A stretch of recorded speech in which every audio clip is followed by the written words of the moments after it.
d'être venus si nombreux et si nombreuses donc, à cette conférence des veuves et des orphelins, qui est la première du genre depuis le début du terrorisme. Je suis très heureux d'être là ce soir pour écouter donc, les doléances, si je peux dire, mais aussi pour qu'on trouve des pistes de solutions rapides aux conditions socio-économiques donc, des épouses et des orphelins de nos camarades qui ont payé le prix de leur vie. Mais avant tout propos, je souhaite qu'on prenne une minute pour prier pour le repos des âmes donc, de nos camarades tombés sur le champ d'honneur pour la patrie.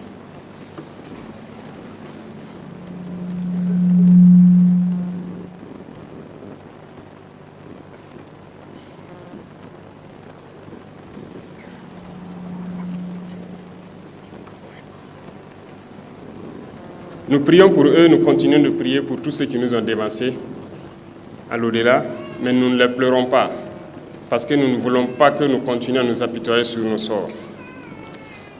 Nous les vengerons, et nous les vengerons pour toujours. Tous ceux qui ont pris des armes contre notre patrie périront. Le Burkina Faso sera le tombeau du terrorisme. Je vous en fais la promesse.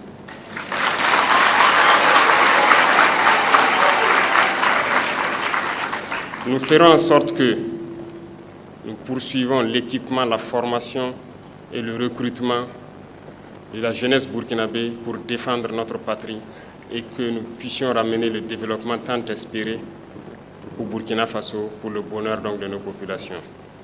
Donc soyez honorés pour ceux-là qui ont sacrifié leur vie pour que nous soyons là ici aujourd'hui.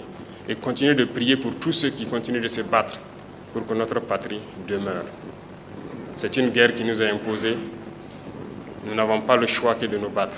Et c'est ce que nous faisons. Aujourd'hui, plus que jamais, nous avons l'initiative sur le terrain et nous vengeons de jour en jour tous ceux qui, depuis 2015, ont perdu la vie dans ce combat. Nous ne pouvons pas imaginer la douleur de tout un chacun, mais nous savons que c'est vous les héros. Durant nos absences, Dieu seul sait comment vous souffrez. Que nous revenions ou pas, les femmes continuent de souffrir à la maison. Les enfants souffrent beaucoup de notre absence. C'est pénible, mais soyez sûrs d'une chose, c'est pour la patrie. Et tout ce que nous pouvons faire, c'est de réfléchir comment prendre soin de vous pour que cette douleur puisse être apaisée. Et je pense que c'est l'essence même de cette conférence qui vous a réunis pour que nous puissions trouver des pistes de solutions et qui viennent de vous-même. Il faut le dire, ça fait 10 ans maintenant que nous nous battons parce que les premiers actes terroristes se sont manifestés au Burkina Faso depuis 2015. Mais en 2023, j'ai donc demandé à ce que nous puissions avoir une base de données assez claire sur d'abord les blessés pour leur prise en charge après les avoir rendu visite donc, à l'hôpital, au niveau de l'hôpital du camp Sangoulé. Et nous nous sommes rendus compte que nous n'avons pas de fichier exhaustif de nos blessés. Nous avons aussi tenu une conférence avec eux, donc l'année dernière, qui a permis de dégager beaucoup de pistes de solutions. Encore faut-il avoir un fichier clair. Et ça nous a permis donc en 2023 de réfléchir en même temps sur le fichier.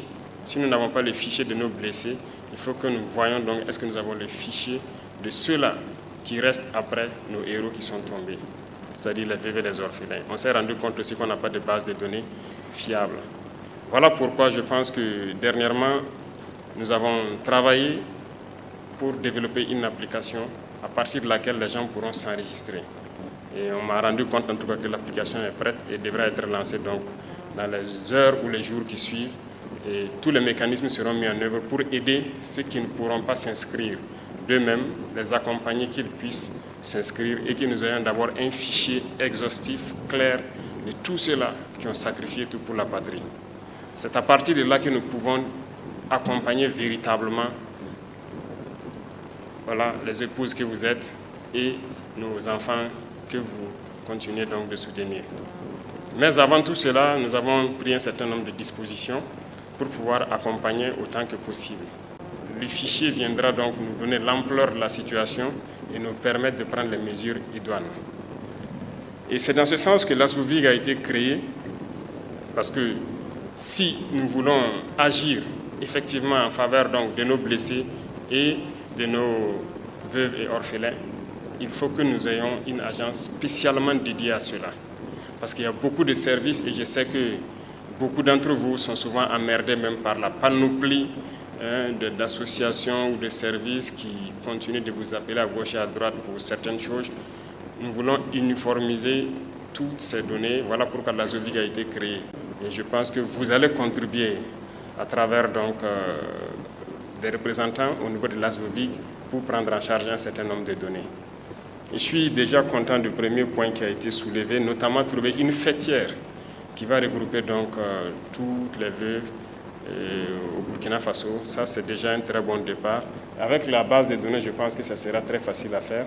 Et c'est à partir de là que nous pourrons agir de façon consistante en votre faveur.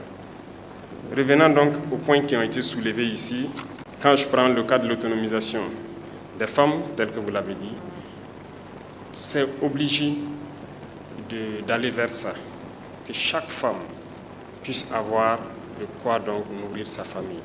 C'est ça l'essence même de ce que nous voulons faire. C'est un impératif. Sinon, comment on va scolariser les enfants? Comment on va prendre soin des enfants?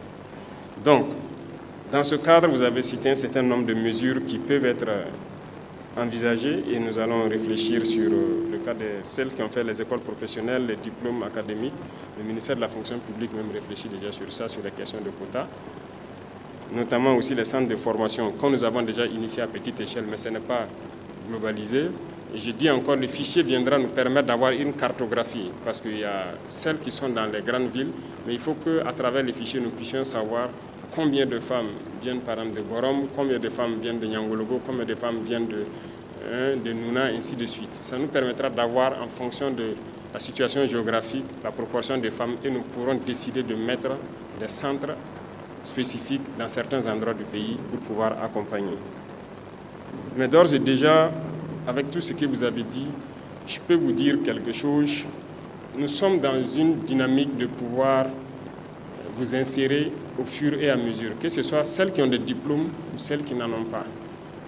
Déjà, celles qui bénéficient de formations, que ce soit en couture, en saponification, en restauration et autres, nous sommes en train de restructurer beaucoup de fonds au niveau du gouvernement. Alors, cette année, j'ai pu voir le rapport, par exemple, de fonds qu'on a baptisé Faso Kounaouli. Ils ont donné des prêts à hauteur de près de 7 milliards. Mais ceux qui bénéficient du prêt, l'objectif pour lequel ils prennent le prêt, j'ai donné des instructions pour réorienter les prêts vers des objectifs assez stratégiques. Vous pourrez bénéficier de prêts dans ces structures. Le FARF que vous connaissez bien, que nous sommes aussi en train donc de redynamiser, ça c'est en faveur de toutes les femmes. Et si le fichier est clair, nous pouvons donc avoir des avantages particuliers pour que vous puissiez avoir aussi des fonds là-bas pour pouvoir vous installer. Il y a le fonds qui existait pour l'inclusion financière que nous avons transformé en agence dernièrement au Conseil des ministres, si vous avez suivi. C'est devenu donc l'agence de la promotion pour l'inclusion financière et nous voulons les doter pour qu'ils puissent vous accompagner. Et c'est le fonds vraiment qui est dédié aussi aux petites et très petites entreprises, notamment donc les femmes qui entreprennent, pour pouvoir avoir donc le minimum de crédit et pouvoir être autonomes dans leur emploi. En plus de tout ça, celles qui veulent entreprendre dans le domaine de l'agriculture ou la transformation agricole, nous voulons aussi renflouer le fonds Dunkafa pour que vous puissiez postuler. Et une fois que nous avons le fichier assez clair, si vous postulez, l'ASOVIG verra comment interagir avec tous ces fonds pour vous faciliter et faire le suivi surtout de ce que vous allez entreprendre. Donc nous ne souhaitons pas vous former juste et vous laisser, nous voulons vous former, vous accompagner pour vous installer et vous permettre de travailler. Quand je prends par exemple le domaine du savon, celle qui produit du savon, il ne s'agit pas juste de produire. Souvent la vente aussi devient compliquée. Donc nous avons aussi entrepris des mesures déjà avec le Premier ministre pour que notre administration puisse consommer ce que nous transformons sur place. Donc, instruction soit a été déjà donnée ou sera donnée pour que, à travers la fêtière, nous puissions pouvoir consommer ce que vous allez pouvoir transformer. Donc vous serez prioritaire dans tous les marchés qui seront passés au niveau de toutes les administrations du Burkina Faso. Et nous sommes aussi en train de vouloir même mettre une unité industrielle en place dans le sens de l'économie. Il y aura plusieurs unités industrielles pour transformer. Parce que dans le cadre de l'initiative agricole, nous sommes en train de faire une partie pour les militaires. Et nous sommes en train de former les FDS à produire. Et qui va transformer la production? C'est vous. Et nous allons mettre des unités industrielles sur place pour que vous puissiez travailler dans ces unités et pouvoir transformer ce que les militaires vont produire pour que ça puisse être écoulé aussi au niveau de l'économie des armées. Donc sur ce volet, on ne s'inquiète pas. Nous avons pris déjà beaucoup d'initiatives et nous avons un plan assez clair pour que vous puissiez être employés de façon convenable et être sereine. Tout ce qu'on vous demande, c'est de pouvoir vraiment vous inscrire sur la plateforme et qu'on ait un fichier assez clair. Et là, l'ASVOVIG pourra vous accompagner dans tout ce que vous voulez entreprendre. Déjà, il y a certaines unités industrielles qui ont été lancées, notamment TexForce, qui est l'industrie textile de l'armée. Et je pense que vous, les vœux, vous êtes prioritaires pour tout ce qui est emploi. Donc, au niveau de cette unité industrielle à Bobo-Dioulasso, je vais vous informer que vous êtes prioritaire dans ces recrutements jusqu'à une certaine catégorie qui n'est pas technique, notamment liée aux manipulations des machines et tout ce qu'il y a. Donc il y a beaucoup d'initiatives qui sont prises dans ce sens-là pour que vous puissiez être vraiment autonome. Et pour moi, comme je le disais aux jeunes et tout, l'idée n'est pas forcément d'intégrer les gens dans la fonction publique parce que j'ai dit qu'il faut qu'on enlève l'esprit de fonction publique dans la tête, mais il faut qu'on arrive à produire de la richesse. Voilà. Et donc l'entrepreneuriat, les industries, nous sommes lancés dans ce processus pour que vous puissiez vraiment avoir des emplois décents, permanents et pouvoir prendre soin donc, des familles. Et parlant toujours dans ce sens, donc comme vous avez demandé de créer plus de centres de formation, la cartographie nous permettra de savoir quel type de centre et où le créer. Voilà. Si on crée des centres et sans savoir c'est où est-ce que les VE sont concentrés, c'est où que les RFNA sont concentrés, on ne pourra pas être efficace. Donc à travers l'inscription sur la plateforme, on pourra cartographier et choisir les lieux adéquats pour pouvoir implanter des centres de formation, vous former et vous intégrer dans tout ce que nous faisons comme industrialisation. On n'est qu'au début. Je peux vous assurer qu'il y aura beaucoup d'industries qui vont être implantées au Burkina Faso, par le privé comme par le public. Et par le privé aussi, nous sommes en train de discuter avec eux pour que s'ils créent les entreprises, que vous soyez prioritaires dans certains emplois. Et je pense que beaucoup de gens ont adopté ça, notamment j'ai été